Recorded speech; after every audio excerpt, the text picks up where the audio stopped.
Hey everybody, it's Nancy A. Shenker, also known as the Geezer Proofer, here with ways to teach you how to be a beezer, somebody who be relevant, be in the moment, be funny, be yourself, as opposed to a geezer who is somebody who's stuck at any age. And today's guest is someone near and dear to my heart. I read one of her books, which was terrific. Her name is Stella Fosse, and we're going to talk about channeling creativity after age 50. And I want to begin by reading something that Stella wrote that popped up in my feed either yesterday or today, which just is really better than any introduction that I could possibly do. And here, and I quote, "We know that age positivity is good for us. Pushing back on internalized ageism helps us live longer, healthier, happier lives." And this is the really important part. We also know that creativity is powerfully important, especially during our older years. And two, we know that the tales we tell define our reality. As the poet Muriel Rukeyser wrote, "The universe is made of stories, not of atoms." And that is a perfect introduction because as we get older, we have more stories in us. And those stories can be expressed not just through the written word, but from other media as well. I have one good friend who became a collage artist and another friend who was a pathologist dealing mostly with dead cells her entire life, and then rediscovered her artistic side and is a mixed media artist who shows at art showcases throughout the Baltimore area. So Stella, I am honored to be in your presence. I love meeting and talking to people whose books I've read. So why don't you tell our audience a little bit about your day job, the books that you've written, and a little bit more about why you think creativity, other than the quote that I just read, is so critically important as we get older. Well, thank you, Nancy. What a fabulous introduction. And I'm just so happy to be here. I'm Stella Fosse, and I write fiction about vivid older women characters in particular. And I also support other older women writers through teaching, through writing how to write books, and also by hosting guest authors on my blog who are women of a certain age. So those are all ways that I support our creativity after 50, 60, 70, and beyond. And I was in my full-time working life, I was in biotechnology for many, many years. I had the kind of job where if I got an email at 4 a.m., I was supposed to answer it by 6 a.m. I think, Nancy, you probably know about jobs like that. And when I was about to switch into consulting, part-time consulting in my early 60s, I began thinking back on my lifelong ambition, which had been to write books. And around that time, I read an article in the New York Times book review section by a woman romance author in her 50s, advising her sister writers that if they wanted to get published, they needed to write characters in their 30s. And I thought to myself, is the publishing industry really that ageist? I'm not sure I knew the word ageist back then, 10 years ago. But basically, I was thinking, did I miss the boat? And then I thought to myself, I'm not going to be closeted like that. Like how the Bronte sisters had to write books with male pen names to get published. I'm not going to pretend I'm in my 30s or write characters in their 30s. I'm going to be who I am. Around that time, my friend Lynx Cannon contacted me and said that she was starting a reading series at a local bookstore that was going to be called Dirty Old Women. And she was inviting her friends to write erotica and come read it before a live audience. And I thought, that sounds really scary and kind of fun. And I decided to try it. And the interesting thing about it, we did this once a month for several years. And we had a packed audience at this bookstore every time. Oh, of course you did. I just had a guest on my podcast, a urologist, and we talked for 30 minutes about normalizing penises and vaginas. Like that was, the gist of the conversation. And, we still live in a very puritanical society, but the reality is everybody's interested in sex. Everybody wants to read about sex or watch other people having sex or hear other people's sexual adventures. So why not?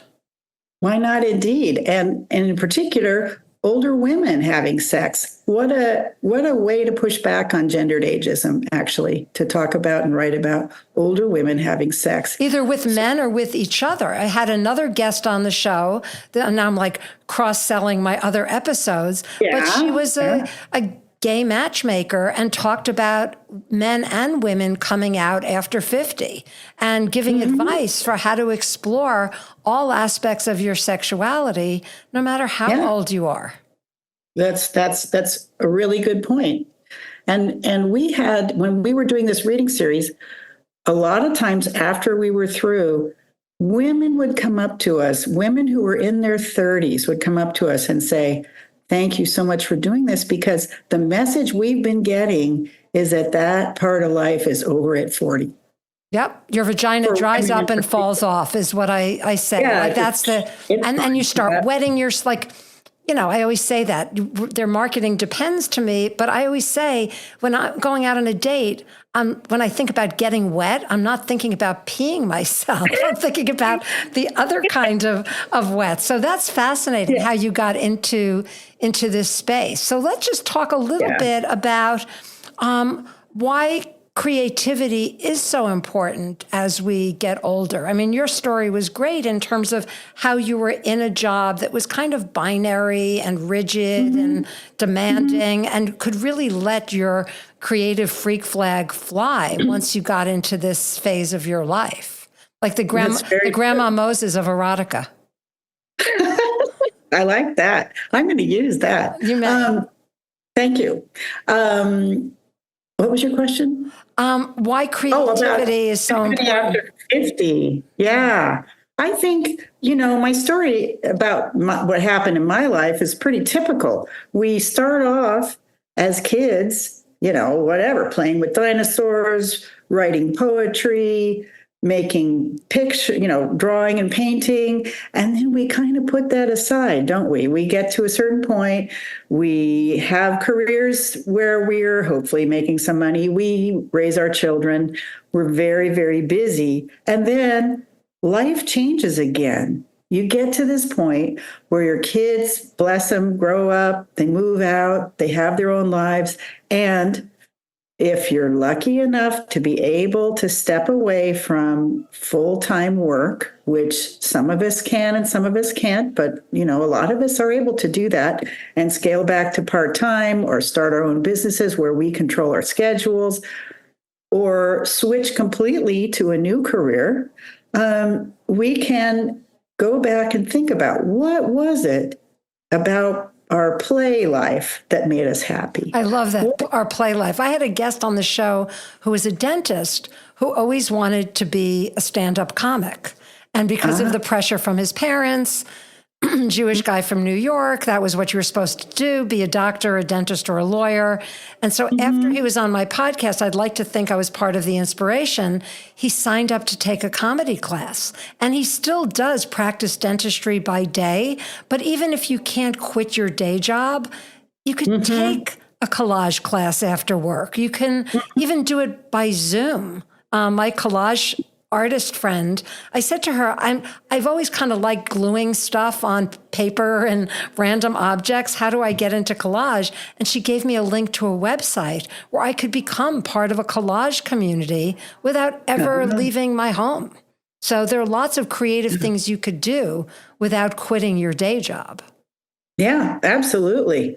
And so one of the things I've been doing, in addition to writing my own fiction, is I have a book out about writing that's aimed at women in particular over 50, and another one coming out. So let me show you. I'm going to hold this up for the folks who have video. This is Aphrodite's pen, The Power of Writing Erotica After Midlife. And this book came directly out of that experience of the Dirty Old Women reading series. And we formed a writing group called Erotica, where we got together once a month to write erotica. And we ended up putting together a book that has interviews and has writing prompts and basically takes you through soup to nuts how, if you decide you'd like to try writing erotica after 50, just, pick up this book and you can do it. And all of your writing is not erotica. I mean, when you and I first met, I bought one of your novels, which I had just been coming out of a relationship with somebody who was a serial cheater. So I especially loved that book. If you don't mind just telling the audience a little bit about that book and what it was about. It's like a virtual book club here. Yeah, here we go. This is Brilliant, Charming Bastard. Subtitle is Getting Rich is the Best Revenge. So this book was about, I came out of biotech. So this book was about 3 women scientists who discover that they're all dating the same lying dilettante who is stealing their ideas for his invention. And after they figure this out, they go through, they're like, you have a little, moment of jealousy and envy. And then they say, okay, let's start our own company and beat this guy at his own game, which they do. So, definitely a revenge novel. It was very fun to write. Certainly, the term autofiction, does that resonate with you? Absolutely. So, it's one of the big advantages of being our age is that we have so many life experiences that we can draw upon and kind of mix and match with our imagination. So there definitely are elements of this book that are drawn from life experience. Yeah, and what I loved about it, especially, is as a woman who's worked, straight through from the time I was 22 until I'm still working at 68, and I take my work very seriously. And now I'm out in the dating world. This whole notion of having your heart stolen and your ideas stolen, like that's like, ooh, that's a double whammy. Like it's bad enough being cheated on or broken up with, but then if someone's using you professionally as well, that totally sucks. So kudos to you. Great read. Really enjoyed it. It's available on Amazon. So buy Stella's books and help keep the 50 and older women economy going. Absolutely. We actually women over 50 control a huge proportion of disposable income. And I talked to Janine Vanderberg about that the other day when she was on my show, is that the media world really needs to wake up to the fact that women still buy stuff. As long as we have wallets and handbags and credit cards and debit cards, we're spending money even well into our 70s, 80s, 90s, 100s. So the fact that you're part of that economy producing stories and product for our generation, I think is just way cool.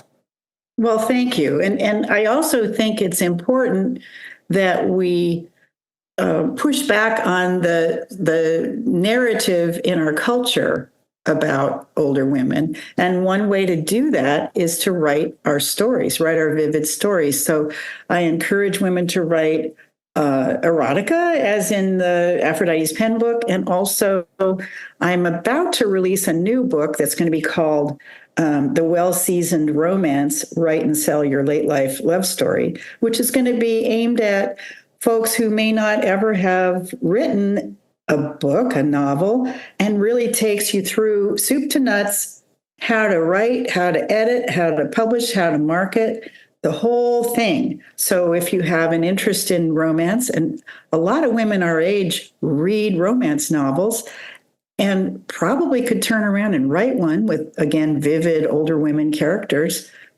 It's great for combating your own internalized ageism, which is something I'm sure you've talked about on your show, and also for pushing back on that social narrative, which is so important.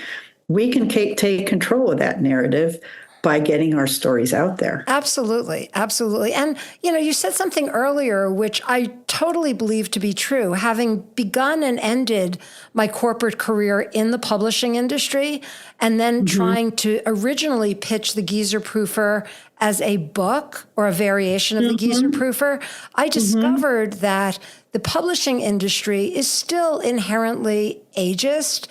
Because a lot of the editors are either young and they don't get what we're doing, or they're older and they are looking for those young, hip authors. So if you can't get your book published by a traditional publishing house, don't despair. I self-published all 9 of my books.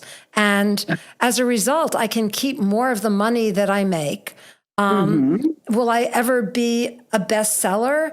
No, but the reality is, unless you wrote Harry Potter or a Stephen King novel, you're probably not going to be a bestseller today either. Or unless you've written something that's saleable as a screenplay or a TV series, because the whole publishing world has changed. The most important thing is to get that story out of your head and onto a screen or on pages, whatever your poison is. And even if nobody reads it except for your kids and your grandkids after you're gone, then that's still a feat. So I'm totally with you that self-expression and sharing is really, really important, especially before we leave the planet. So one last question before we wrap is, if somebody feels like they're stuck, if they really feel like they've lost their creative mojo, do you have any tips of how you can... it's like not going to the gym for 2 months, which I'm guilty of, and now trying to get back into shape. And it starts with my getting on the bike in the morning, and then I signed up for a session with a trainer. So like one small step at a time. What is the literary equivalent of that? I have a couple of books to recommend to folks. In addition to mine, of course, but another one to think about is Julia Cameron, who writes books about creativity, has a book out called Never Too Late, which is specifically aimed at helping folks get back into the creative groove after midlife. So that's definitely a place to go. Another wonderful book is by Andy Couturier. This is more if you're, Julia's book is really aimed at every kind of creativity. If you're interested in writing, Andy Couturier's book, Writing Opened the Mind, is a playful approach to writing. He makes it a game, and there's nothing like a game to help you get past your inner critic, which is something I think a lot of us cope with when we're coming back into creativity after midlife, when we've had this long string of years where we've been immersed in child rearing and in corporate or other careers. And if you want to shift gears, there's nothing like play to help you do that. Oh, absolutely. And if arts and crafts are your thing, which, in addition to writing, I've always been a crafter and a baker. I find that even if I just mix a few ingredients together, it'll get me back into the cooking groove, or, make an especially exotic grilled cheese sandwich on gluten-free bread with non-dairy cheese, or, going into Michael's. Or Joann's Fabric, and starting small, maybe as a kid, you really liked, we had this thing in elementary school called Dixie mesh, which was like needlepoint, except with really big holes in the canvas. And it's very therapeutic to just sit down, buy a box of crayons, buy a notebook, just start doodling. Now they make coloring books for adults. So anything that you could do to exercise that part of your brain will keep you from falling into creative geezerdom. In fact, I have a journal, and I've now taken every page of the journal. It's divided into 3 sections, like a calendar. And then the 3 columns are my work, my passion, and self-care. And every day I try to put at least one thing in each of the work part is easy, but in one of the other 2 columns, just to make sure that I'm exercising all 3 parts of my brain and my soul. That's great. And another thing you can do is to keep a journal right at your bedside and write write down what your dreams were right when you wake up. A lot of people think, oh, I don't remember my dreams. But if you start doing that, if you start writing the minute you wake up, you start capturing interesting images and ideas from parts of your brain that you may not ordinarily have contact with. And that can be a real opening into creative life. Absolutely. Last year, I kept a mood journal. And so every day it was like, today I'm happy. It was very like back in first grade. Today I'm happy, and I'm happy because today I'm sad. Today I'm angry. So, going back to some of those first grade, second grade exercises, and it helps having an 8-year-old and a 6-year-old, grandkids, because I look at what they're doing and I'm like, wow, that's the part of us that gets lost once we enter our 20s and we start worrying about money and career and work and our boss and then our kids and our husband and our family. So, when you get older, now is the time to do it, because theoretically we have a little more time on our hands. Many of us are lucky enough to not have to work full-time in corporate day jobs. So if not now, when? Yeah, exactly. We regain control of our time. We gain freedom in a way that we may not have had in decades. And it's just an absolutely fabulous time to reopen those creative floodgates. So I love that. So open your creative floodgates, listeners. And Stella, if people want to get in touch with you, what is your website? www.stellafosse.com. That's STELLAFOSSE. I'm also on LinkedIn. I'm on Facebook. I'm on, what's that thing called? I'm thinking slush pile. That's not it. Not Instagram, X. Oh, I'm on Instagram. I'm on X. Substack? Thank you. Substack. Yes, I'm on Substack as well. Are you? Yeah, my column is the Silver Hair Playbook, How to Be a Badass After 50. The Geezer Proofer is How to Be a Badass After 50 as well. I'm having a little bit of a trademark branding conflict. So at some point I will bring it all together. But that column is specifically about dating after 50.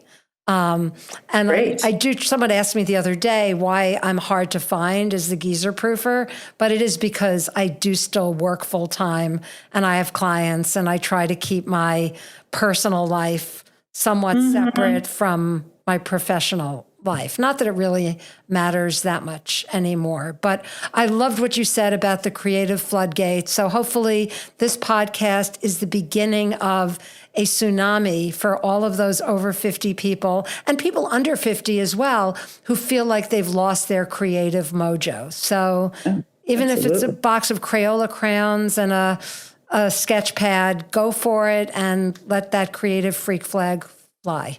And remember to be a beezer, not a geezer. If you'd like to be a guest on my show, just email me at thegeezerproofer@gmail.com. And you could follow me as well on all my social channels. They are mostly under the On Switch, TheonSwitch, which is the name of my company that helps me make a living so I can do fun things like podcast every week. So thank you again, Stella. You've been a wonderful guest. I'm so grateful. And keep on listening. You can find us on Apple, Spotify, YouTube, Vimeo. Pick your poison. Have a great week, everybody, until the next episode, and peace out.